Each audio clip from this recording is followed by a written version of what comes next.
I think trailers are really popular for Capital Tacos because it takes the very best of what we do and puts it in a format that people are already familiar with. The combination of the location of the trailers, the physical capability you have from the trailers to deliver all the best things that we make is truly making it unique among the landscape in food trailers and trucks.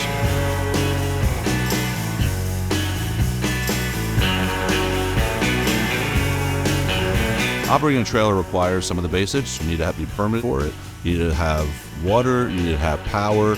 You need to be able to run it as its own self-sufficient operation, which we will help you do. Basic equipment in a trailer is basically a smaller version of what we have in the regular store. So you're going to have your grill, you're going to have your fryer, you're going to have some refrigeration, and you're going to have a few different spaces to prep on in terms of table. You're going to have some sinks, and you're going to have a very light tech stack. It's really a smaller version of everything else you have in store, so you can operate as efficiently as effectively, but do it on a much tighter environment. If you're looking for a concept that is built for the future, that's truly focused on delivering a world-class product to folks that make them deliriously happy, Capital Tacos is the place for you.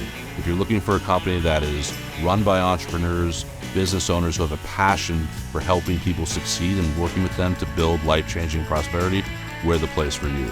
If you're looking for a concept that is going to listen to you, bring you in as a partner, and truly understand what's important to you and what you're laying on the ground to help you succeed and not just try to fit you inside the box that already exists, Capital Tacos is the concept for you.